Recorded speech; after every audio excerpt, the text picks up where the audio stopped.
Berkah dalam Bapak dan Ibu, kami dari Litbang Paroki Santa Teresia Salam akan membagi sedikit panduan untuk verifikasi dan validasi atau monitoring dan evaluasi kegiatan masing-masing bidang yang ada di Paroki Santa Teresia Salam.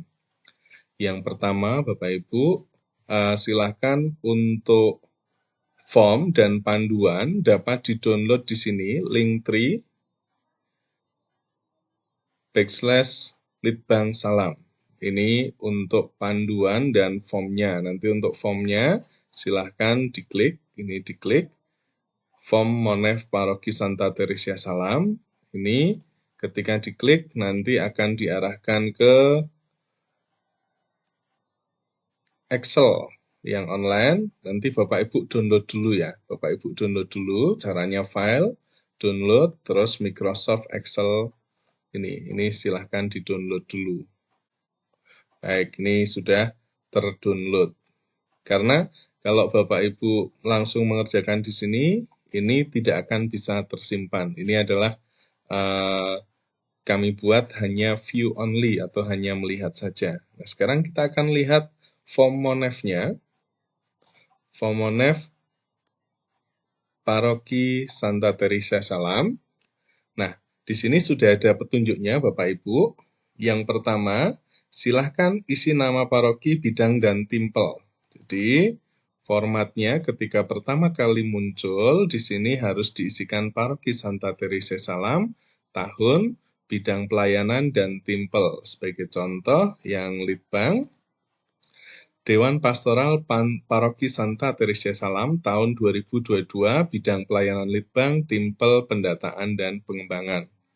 Lalu yang kedua, warna kuning itu sama dengan rumus, tidak perlu diisi dan jangan dihapus.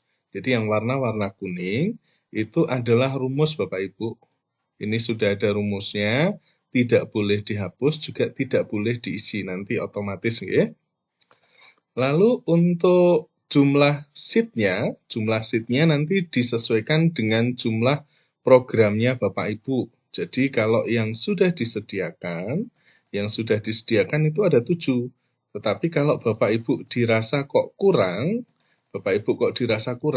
misal sudah sampai 7 ini, kok masih kurang, silahkan klik kanan, lalu pilih Move or Copy, lalu letakkan di paling belakang ini Move to End, lalu Create a Copy. Create a Copy, setelah itu klik OK. Ini berarti Bapak Ibu sudah menambahkan program berikutnya, tinggal Bapak Ibu rename saja, ini jadi misal 8, dan seterusnya. Kalau ada 10 ya silahkan ditambahkan sampai 10. Lalu, baik program rutin maupun program prioritas, silahkan menggunakan form yang sama. Sasaran strategis, kegiatan utama, dan penanggung jawab silahkan dipindahkan dari daftar propel tahun berjalan yang telah dibuat. Untuk program rutin, sasaran strategis sama dengan sasaran atau tujuan program. Indikator dan target silahkan dipindahkan dari daftar propel tahun berjalan yang telah dibuat. Hasil diisi berdasarkan indikator dari pelaksanaan suatu propel ya Bapak Ibu. Oke, ini. Lalu, satuan adalah ukuran dari target seperti orang, kali, level, buah, paroki. Kepesertaan diisi dengan jumlah orang. Nih. Lalu, bila kegiatan tidak menghadirkan kepesertaan, kolom peserta tidak perlu diisi. Contohnya kalau Bapak Ibu ada webinar, itu kan tidak menghadirkan kepesertaan, nanti kolom pesertanya nggak perlu diisi. Waktu pelaksanaan, rencana, tanggal yang dijadwalkan, jelas. Rencana biaya juga jelas. Identifikasi, diisi dengan penyebab atau hambatan atau halangan yang muncul yang mengakibatkan program pelayanan tidak berjalan sesuai perencanaan, gagal atau tertunda. Perbaikan langkah, diisi dengan upaya berikutnya, agar program pelayanan tetap dapat terlaksana, misal dijadwalkan ulang, diganti dengan kegiatan lain, prosesnya diperbaiki, kepanitiaannya diganti, dan lain-lain. Bila target tercapai, maka identifikasi masalah dan perbaikan langkah tidak perlu diisi.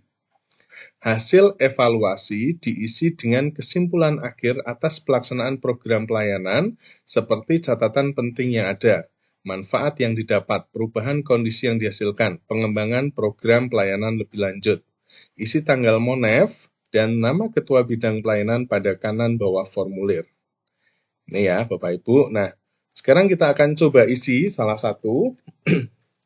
Sebagai contoh, untuk yang bidang litbang, program pelayanan Dewan Pastoral, ini yang pertama, kami ada kegiatan untuk meningkatnya kompetensi tim PIC data. Lalu indikatornya, diadakan pretest dan post-test serta ada peningkatan hasil saat post-test. Targetnya rata nilai post-test itu 80 Bapak Ibu. Kegiatan utamanya pelatihan tim PIC data, waktunya tanggal 9 Januari 2022, lalu untuk sumber dananya dari paroki besarannya 598.000. Ini Bapak Ibu. Lalu kita lihat, kita masukkan ke dalam form evaluasinya.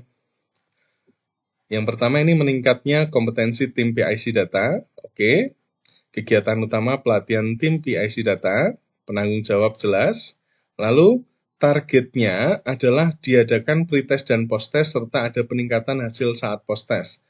Targetnya tadi 80, di sini. Tetapi ternyata setelah di post-test, teman-teman PIC data itu luar biasa. Nilainya raratanya adalah 83, maka capaiannya adalah 104%. 104%. Untuk kepesertaan targetnya 20, aktualnya yang berangkat 17, rencananya tanggal 9 Januari 2022, aktualnya tanggal 16 Januari, ini berarti ada mundur ya Bapak Ibu.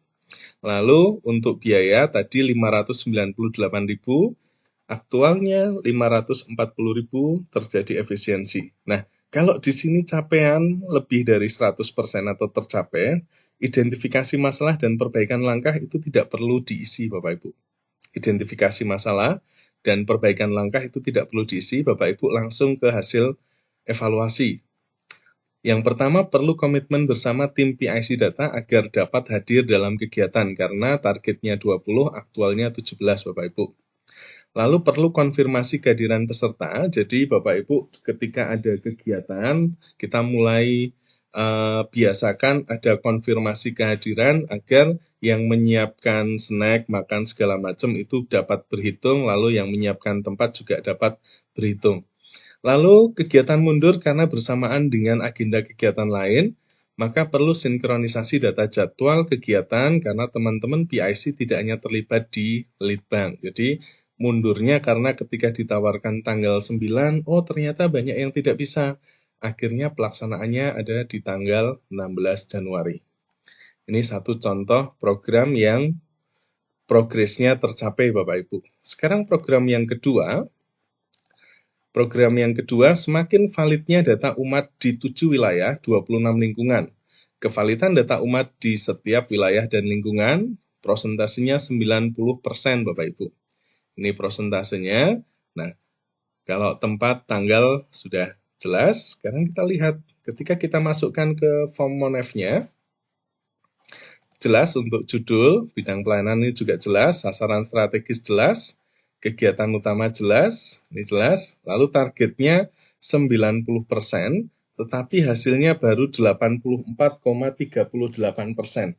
Karena masih banyak untuk data baptis itu masih banyak yang kosong dan invalid. Yang valid hanya 84,38%. Jadi terima kasih Bapak Ibu, kami apresiasi, tetapi kita perlu kerja keras lagi agar prosentase di sini minimal 90 itu dapat tercapai. Lalu biaya jelas dari paroki, lalu capaian efisiensi. Nah, ketika prosentase capaian tidak tercapai, maka Bapak Ibu harus menuliskan identifikasi masalah dan perbaikan langkahnya. Yang pertama, banyak umat yang berusia lanjut dan baptis tidak dilakukan di Paroki Salam. Jadi banyak umat yang berusia lanjut, ini baptisnya ada di Muntilan. Lalu yang kedua, umat yang berasal dari luar pulau. Ada beberapa dari Sumatera, dari Kalimantan, dan datanya belum ketemu Bapak Ibu. Lalu umat lupa di mana menyimpan surat baptisnya. Ini identifikasi masalah, sekarang perbaikan langkahnya. Kerjasama dengan sekretariat paroki untuk mencarikan data baptis di luar paroki. Ini sudah dilakukan, tetapi memang masih ada beberapa yang belum ketemu karena namanya juga berbeda Bapak Ibu, jadi itu menyulitkan. Lalu perlu kerjasama dengan paroki asal terutama yang luar pulau. Yang ketiga, mengingatkan pentingnya data dan berkas, lalu menganjurkan penyimpanan di cloud. Nanti teman-teman muda akan kita dampingi bagaimana caranya menyimpan di cloud agar sewaktu-waktu membutuhkan berkas, membutuhkan data, itu semuanya bisa diakses. Lalu hasil evaluasinya adalah untuk surat baptis adalah dokumen penting yang wajib disimpan dan dimiliki. Ini perlu kesadaran bersama Bapak Ibu. Lalu validitas data digunakan untuk perencanaan paroki. Jadi, kita sudah mulai perencanaan berbasis data Bapak Ibu.